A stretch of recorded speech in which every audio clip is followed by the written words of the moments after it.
एनडीआईए की coordination committee की पहली बैठक आज। सीट शेयरिंग फॉर्मूले पर होगा मंथन, कई दूसरे मुद्दे को लेकर होगी चर्चा। सीएम पुष्कर सिंह धामी का विदेश दौरा तय, निवेशकों को आमंत्रित करने जाएंगे लंदन। 25 से 28 सितंबर तक होगा पहला रोड शो। हल्द्वानी में 24 सितंबर को अखिल ब्राह्मण उत्थान महासभा की बैठक, सरकार के सामने रखी जाएगी 11 सूत्रीय मांगे। पहली बार ब्राह्मण महाकुंभ का आयोजन। उत्तराखंड में बारिश भूस्खलन से बढ़ी मुसीबतें, पहाड़ों से मलबा गिरने से 170 सड़कें बंद। मौसम विभाग का पूरे प्रदेश में येलो अलर्ट जारी। उत्तराखंड में शहर दर शहर तेज हुआ डेंगू का डंक, प्रदेश में मरीजों का आंकड़ा 1200 के करीब। देहरादून में सबसे ज्यादा मरीज। हल्द्वानी में नूजल भूमि में अतिक्रमण पर कोर्ट सख्त, सरकार से कब्जा खाली कराने के लिए मांगी आपत्ति। 6 दिसंबर को होगी मामले की अगली सुनवाई।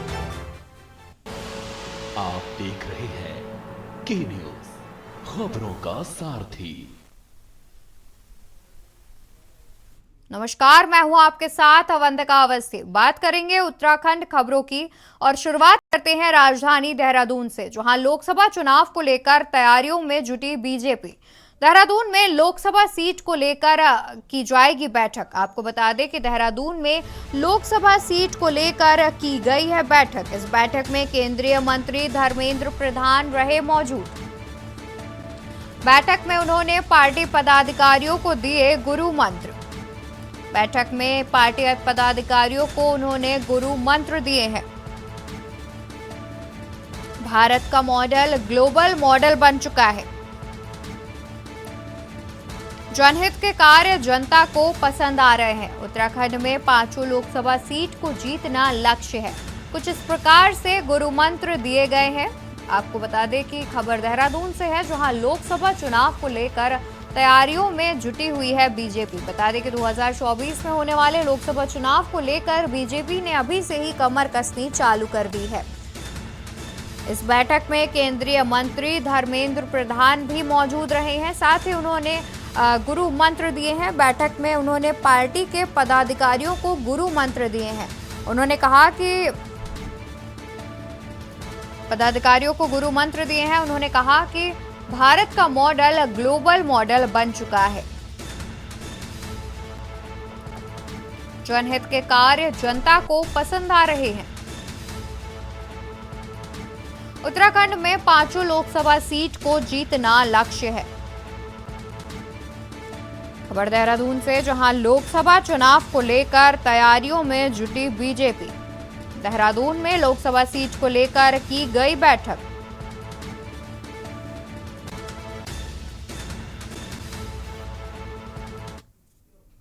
खबरों में आगे बढ़ते हैं, जहां उत्तराखंड में लगातार डेंगू का कहर देखने को मिल रहा है। दून में डेंगू के लगातार बढ़ रहे हैं मामले। आपको बता दें कि देहरादून में लगातार डेंगू के मामले बढ़ रहे हैं। सबसे ज्यादा 625 मरीज मिले हैं रायपुर में। दून जिले में 151 मरीज हैं एक्टिव। जिले में अब तक 13 लोगों की हुई हैं मौतें।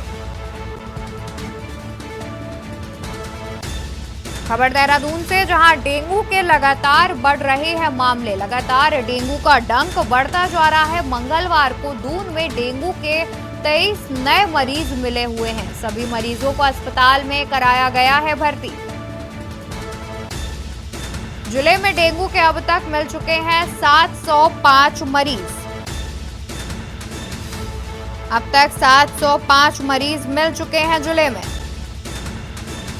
सबसे ज्यादा 625 मरीज रायपुर क्षेत्र में मिले। सबसे ज्यादा मरीज 625 मिले हैं, जो कि रायपुर क्षेत्र में सबसे ज्यादा मिले हुए हैं। इस खबर पर तमाम जानकारी के लिए देहरादून से हमारे संवाददाता अंकित काला हमारे साथ जुड़े हुए हैं। अंकित, आपसे जानना चाहेंगे कि देहरादून में लगातार डेंगू के मामले बढ़ते जा रहे हैं, तो इसको लेकर शासन प्रशासन क्या कुछ तैयारियां कर रहा है? डेंगू को रोकने के लिए क्या कुछ प्लानिंग की गई है? बिल्कुल अवंतिका, आपने सही कहा। देखिए, राजधानी देहरादून में लगातार डेंगू के मामले बढ़ रहे हैं और अब ये संख्या 700 के पार हो चली है। अगर हम इन आंकड़ों की बात करें तो इससे ज्यादा बुरी स्थिति जो है वो धरातल पर देखने को मिल रही है।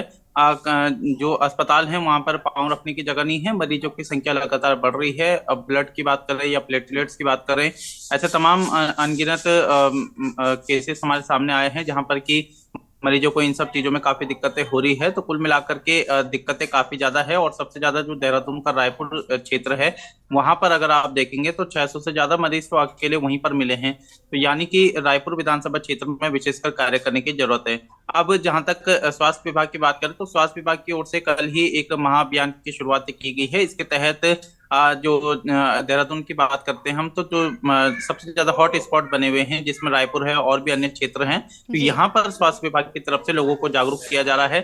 इसके अलावा जहाँ पर भी लोगों के घरों में चेकिंग करते हुए आंगनबाड़ी की जो कार्यकर्तियां हैं उनकी ओर से जहाँ पर भी जमा हुआ पानी है उसको नष्ट किया जा रहा है, दवा का छिड़काव किया जा रहा है। इसके अलावा फॉगिंग कराई जा रही है। तो इस तरीके से सरकार इन मामलों को की रोकथाम को लेकर के कार्य कर रही है। लेकिन फिलहाल की अगर हम बात करते हैं तो लगातार ये आंकड़े बढ़ते जा रहे हैं और अब तक 13 लोगों की भी इसमें मृत्यु हो चुकी है, जो अपने आप में सरकार की चिंता को बढ़ा रहा है। बिल्कुल अंकित, तो जिस हिसाब से जो डेंगू का मामला है ये बढ़ता जा रहा है, डेंगू के मरीज लगातार मिल रहे हैं, तो उससे जो अस्पताल में बेड्स की भी कमी हो रही होगी, साथ ही ब्लड और प्लेटलेट्स में भी कमी आ रही होंगी, क्योंकि मरीज जो हैं वो लगातार बढ़ते जा रहे हैं डेंगू के। तो इसके लिए स्वास्थ्य विभाग ने क्या कुछ तैयारियां की हैं? क्या अतिरिक्त बेड लगाए गए हैं? और अगर किसी मरीज को ब्लड और या फिर प्लेटलेट्स की आवश्यकता पड़ती है तो उसके लिए क्या कुछ वो उन्हें मुहैया कराएंगे? किस प्रकार से सुविधा देंगे? इसके लिए क्या कुछ तैयारियां की गई हैं? बिल्कुल, देखिए अवंतिका, जिस तरीके से डेंगू के मामले बढ़ रहे हैं, तमाम अस्पतालों में अलग से आइसोलेशन वार्ड बनाए गए हैं। लेकिन संख्या जिस तरीके से आ रही है, ये सभी तैयारी जो है वो धराशायी होती हुई नजर आ रही है, क्योंकि लगातार मरीजों का आंकड़ा दिन प्रतिदिन बढ़ता जा रहा है। अब जहां तक ब्लड की बात करें या ब्लड प्लेटलेट्स की बात करें तो उसकी निश्चित ही काफी कमी जो है वो देखने को मिल रही है। तमाम जो जी। ब्लड के जो कैंप है वो लगाए जा रहे हैं। इसके अलावा पार्टी की तरफ से भी तमाम जो राजनीतिक दल हैं वो भी आगे बढ़ चढ़ के हिस्सा लेते हुए ब्लड डोनेशन कैंप आयोजित कर रहे हैं। लेकिन फिलहाल की अगर हम बात करते हैं अवंतिका, तो जितने आइसोलेशन वार्ड बनाए गए हैं उसमें सभी बेड जो है वो फुल चल रहे हैं। ना सिर्फ सरकारी अस्पताल के बल्कि जो प्राइवेट अस्पताल हैं वहां पर भी दिक्कतें काफी हो रही है। उल्टा कई जो अस्पताल हैं वो मरीजों से भारी भरकम जो रकम है वो भी वसूल कर रहे हैं। तो डबल मार जो है मरीजों पे, तीमारदारों पे देखने को मिल रही है। लेकिन फिलहाल की अगर हम बात करते हैं तो हालांकि सरकार अपनी ओर से तैयारी जरूर कर रही है, कोशिश कर रही है लोगों को जागरूक करने की, लेकिन जिस स्थिति में काम होना चाहता था वो स्थिति धरातल पर फिलहाल नहीं है। और ये जो काम अब सरकार कर रही है, ये अगर समय रहते हुए किए जाते तो संभवतः इतने मरीज ना आते। और हम इस बात को फिर से कह रहे हैं कि जो आंकड़े दिखाए जा रहे हैं उस आंकड़ों से भी ज्यादा स्थिति जो है वो विकट पूरे उत्तराखंड में देखने को मिल रही है। और सबसे ज्यादा जो जी। स्थिति विकट है वो राजधानी देहरादून में। बिल्कुल अंकित, और जिस हिसाब से देहरादून में डेंगू के मामले बढ़ रहे हैं वे बेहद ही निंदनीय बात है। आप फिलहाल आपका शुक्रिया तमाम जानकारी हम तक पहुंचाने के लिए। आप जुड़े रहिएगा, हम आगे भी आपसे जानकारी लेते रहेंगे। तो हम आपको बता दें कि उत्तराखंड में लगातार डेंगू का कहर बढ़ता जा रहा है। और राजधानी देहरादून की बात करें तो देहरादून में लगातार डेंगू के नए मरीज मिल रहे हैं। खबरों में आगे बढ़ते हैं, बात करते हैं देहरादून की, जहां भारी बारिश को लेकर मौसम विभाग ने जारी किया है अलर्ट। देहरादून, पौड़ी, उधम सिंह नगर में चेतावनी जारी की है। देहरादून, पौड़ी, उधम सिंह नगर और नैनीताल में मौसम विभाग ने जारी की चेतावनी। प्रदेश के अन्य जिलों में तेज बारिश की संभावना। बारिश से तापमान में भी आएगी गिरावट। आपको बता दें कि भारी बारिश को लेकर मौसम विभाग ने अलर्ट जारी किया है। देहरादून, पौड़ी, उधम सिंह नगर और नैनीताल में भी भारी बारिश की चेतावनी जारी की गई है। इस बारिश से मौसम में गिरावट भी देखने को मिलेगी। वहीं प्रदेश के अन्य जिलों में तेज बारिश की संभावना मौसम विभाग ने जताई है। आपको बता दें कि लगातार हो रही बारिश से मौसम में गिरावट भी देखने को मिलेगी, मौसम में ठंड भी बढ़ेगी। बता दें कि भारी बारिश को लेकर मौसम विभाग ने उत्तराखंड में एक बार फिर से अलर्ट जारी किया है। उत्तर मौसम विभाग ने एक बार फिर से भारी बारिश का अलर्ट जारी किया है। प्रदेश के अन्य जिलों में तेज बारिश की संभावना जताई जा रही है। इस खबर पर तमाम जानकारी के लिए हमारे साथ देहरादून से संवाददाता अंकित काला हमारे साथ जुड़े हुए हैं। अंकित, आपसे जानना चाहेंगे कि बारिश के चलते पहाड़ों में भूस्खलन और मलबा आने जैसी कई समस्याएं होती हैं, उसको लेकर प्रशासन कितना तैयार है?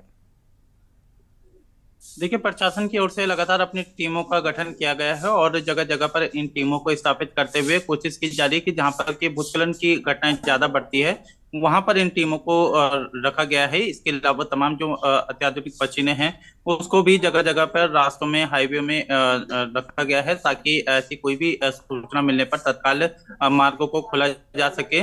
वहीं अगर हम मौसम विभाग की बात करते हैं तो मौसम विभाग ने आज भी जो है देहरादून समेत प्रदेश के 4 जनपदों में भारी बारिश का अलर्ट जारी किया है। मौसम विभाग ने लोगों से सतर्कता बरतने की अपील की है अवंतिका। इसके अलावा तमाम जो विभाग हैं उन्हें भी अलर्ट रहने के लिए कहा है। सरकार की तरफ से भी जो मौसम की तरफ से गाइडलाइन आ रही है उसको गंभीरता से लिया जा रहा है और कोशिश ये भी की जा रही है कि जिला प्रशासन के स्तर से कि अगर कोई भी जो लोग हैं जहां पर की सरकारी मदद पहुंचाई जानी चाहिए वहां पर भी तत्काल उनको मदद पहुंचाई जा रही है।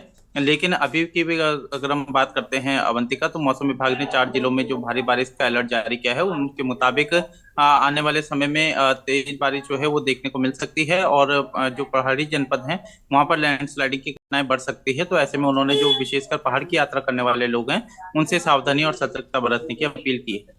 बिल्कुल अंकित, भारी बारिश का अलर्ट कई जनपदों में भी जारी किया गया है। शुक्रिया आपको तमाम जानकारी हम तक पहुंचाने के लिए। तो आपको बता दें कि भारी बारिश का अलर्ट मौसम विभाग ने जारी किया है। इस बारिश से पहाड़ों में भूस्खलन जैसी समस्या उत्पन्न होती है जिसको लेकर प्रशासन तैयार है। उससे सभी मशीनों के साथ तैयारी कर रही है। फिलहाल देखना होगा कि मौसम किस प्रकार से बदलता है और साथ ही मौसम विभाग ने अलर्ट जारी किया है। बारिश के बाद जो है वो मौसम के बिगड़ने की संभावना बढ़ाता है।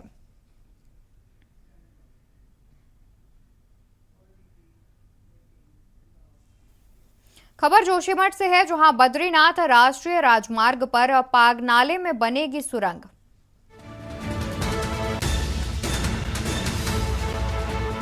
पागल नाला में 90 मीटर लंबी सुरंग का होगा निर्माण। सालों से लोगों के लिए परेशानी का सबब बना हुआ है। तीन साल में सुरंग बनकर होगी तैयार। सुरंग से ही यात्रा वाहन जाएंगे बद्रीनाथ धाम। बता दें कि सालों से ही ये परेशानी का सबब बना हुआ है। फिलहाल 3 साल में सुरंग बनकर तैयार हो जाएगी। सुरंग से ही यात्रा वाहन जाएंगे बद्रीनाथ धाम। राष्ट्रीय राजमार्ग व अवसंरचना विकास निगम करेगा तैयार। 3 साल में सुरंग बनकर तैयार हो जाएगी। बद्रीनाथ राष्ट्रीय राजमार्ग पर बनाई जाएगी ये सुरंग। पागल नाला में 90 मीटर लंबी सुरंग का किया जाएगा निर्माण। आपको बता दें कि सालों से लोगों के लिए परेशानी का बना हुआ था सबब। 3 सालों में सुरंग बनकर हो जाएगी तैयार। सालों से लोगों के लिए परेशानी का सबब बना हुआ है। 3 साल में सुरंग बनकर होगी तैयार। सुरंग से ही यात्रा वाहन जाएंगे बद्रीनाथ धाम। राष्ट्रीय राजमार्ग व अवसंरचना विकास निगम करेगा तैयार।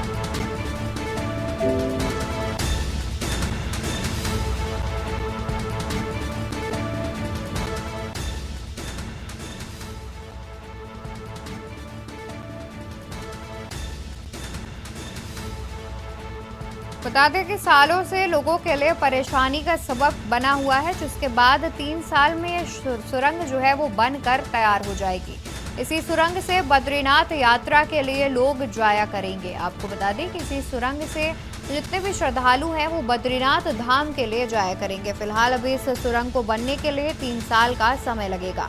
3 साल के बाद ये सुरंग बनकर तैयार हो जाएगी, जिसके बाद बद्रीनाथ धाम के लिए यात्रा वाहन यहां से गुजर सकेंगे। राष्ट्रीय राजमार्ग और अवसंरचना विकास निगम इस सुरंग को तैयार करेगा। इस सुरंग को तैयार होने में लगभग 3 साल तक का समय लग जाएगा, जिसके बाद से जितने भी वाहन हैं जो बद्रीनाथ धाम के लिए जाते हैं वो उस सुरंग से ही गुजर सकेंगे।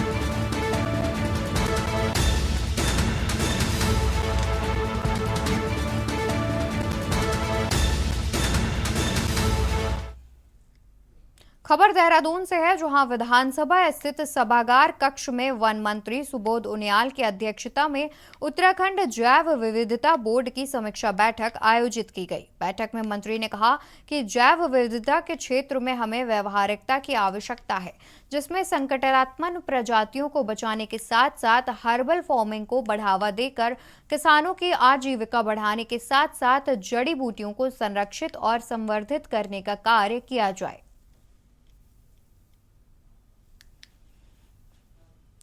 देखिए, आज बायोडाइवर्सिटी बोर्ड की एक समीक्षा बैठक मैंने ली, जिसमें बोर्ड के चेयरमैन और मेंबर सेक्रेटरी के अलावा मेरे एडवाइजर भी इस मीटिंग में थे। और एक बायोडाइवर्सिटी बोर्ड के द्वारा एक अपना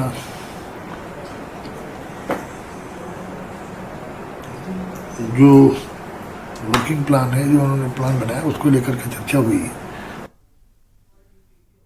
खबर काशीपुर से है, जहां काशीपुर आगमन पर उत्तराखंड कांग्रेस कमेटी के प्रदेश अध्यक्ष करण माहरा का कांग्रेस कार्यकर्ताओं ने प्रेस वार्ता करते हुए जोरदार स्वागत किया। करण माहरा ने उत्तराखंड सरकार पर भ्रष्टाचार के आरोप लगाए। बेलगाम अफसरशाही पर भी जमकर सरकार पर निशाना साधा। माहरा ने कहा कि जिस तरीके से प्रदेश में अफसर बेलगाम है, उससे साफ जाहिर है कि आम आदमी को कितनी दिक्कतों का सामना करना पड़ता है। पुलिस मानवाधिकारों का हनन कर रही है। लोकसभा और निकाय चुनाव में जनता भाजपा को मुंहतोड़ जवाब देगी।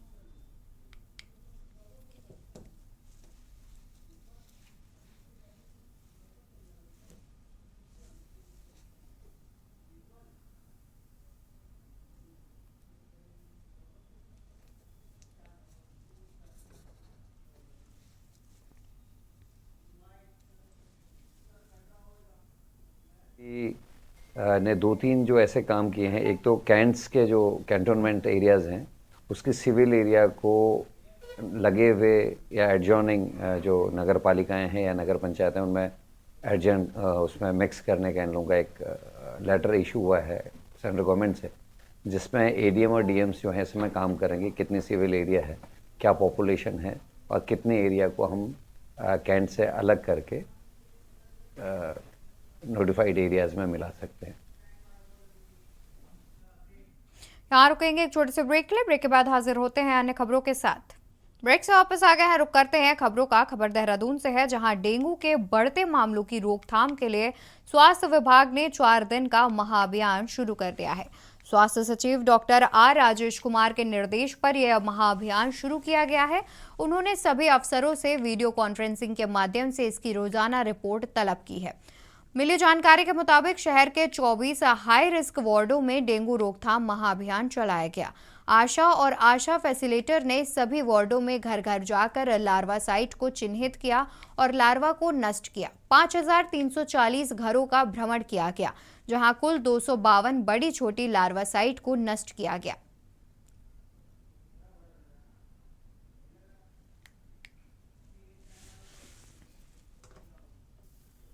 खबर देहरादून से है। मुख्यमंत्री पुष्कर सिंह धामी ने देहरादून स्थित एक होटल में ग्लोबल इन्वेस्टर्स समिट 2023 के लिए आवासीय परियोजनाओं और अन्य विषयों पर रियल एस्टेट इन्वेस्टर के साथ बैठक की। मुख्यमंत्री ने कहा कि दिसंबर 2023 में प्रस्तावित इन्वेस्टर समिट राज्य के विकास में महत्वपूर्ण भूमिका निभाएगा। साथ ही सीएम ने कहा कि राज्य में निवेश बढ़ाने के लिए नई नीतियां बनाई जा रही हैं। निवेश के लिए देवभूमि उत्तराखंड में अनुकूल माहौल है। सड़क, रेल और हवाई कनेक्टिविटी का राज्य में तेजी से विस्तार हो रहा है।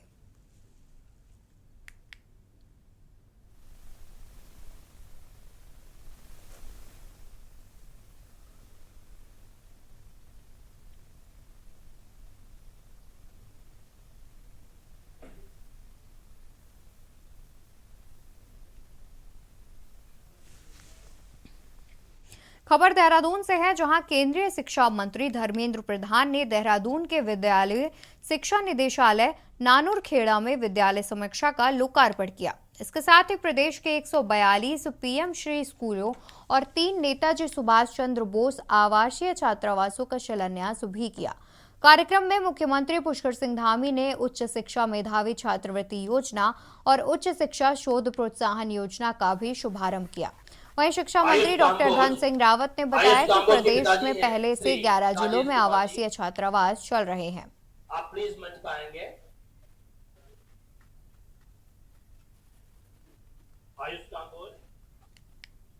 भी बताते हुए आज गर्व की अनुभूति हो रही है कि हमारा उत्तराखंड उन अग्रणी राज्यों में है जहां पर केंद्र सरकार द्वारा समय समय पर जितनी भी योजनाएं जो प्रारंभ की जाती हैं, उन योजनाओं को जनहित में सबसे पहले हम कोशिश करते हैं कि उत्तराखंड राज्य में उनको क्रियान्वित किया जाए। पीएम श्री योजना इसका एक उदाहरण है। आज इसका शुभारंभ हो गया है कि पीएम श्री स्कूल जो है वो भारत सरकार की और उसमें राज्य सरकारों को स्वतंत्रता दी गई है कि राज्य सरकार एक ब्लॉक में 2 स्कूलों को चयन करे और वो मानक भी भारत सरकार के तय है और लगभग एक स्कूल पे 2 करोड़ रुपए खर्च किए जाए। ये देश का पहला राज्य उत्तराखंड जिसने की पीएम श्री स्कूलों के लिए लॉन्चिंग कर दी है। प्रकोप को लेकर अब जसपुर प्रशासन भी पूरी तरह अलर्ट मोड में नजर आ रहा है। बता दें कि प्रदेश में जैसे तैसे डेंगू की प्रकोप बढ़ने की सूचनाएं मिल रही हैं, उसको लेकर स्थानीय प्रशासन पूरी तरह अलर्ट मोड में नजर आ रहा है। इसको लेकर जसपुर एसडीएम जसपुर के सामुदायिक स्वास्थ्य केंद्र पहुंचकर साफ सफाई व्यवस्था के साथ साथ डेंगू वार्ड का निरीक्षण किया। साथ ही जसपुर नगर पालिका और नगर पंचायत प्रशासन को भी क्षेत्र में सफाई व्यवस्था में गली गली जितना तक दवाइयों का छिड़काव करने की सख्त हिदायत दी। डेंगू वायरल पर पूरी तरह से लगाम लगाने की भी हिदायत दी गई है। वहीं स्वास्थ्य अधीक्षक डीआर रितेश शर्मा ने बताया कि जसपुर क्षेत्र में अभी तक किसी भी रोगी में डेंगू के लक्षण नहीं मिले हैं। वायरल और बुखार के मरीजों का निरंतर जांच कराई जा रही है। जसपुर में अभी तक डेंगू के रोगी की पुष्टि नहीं हुई है।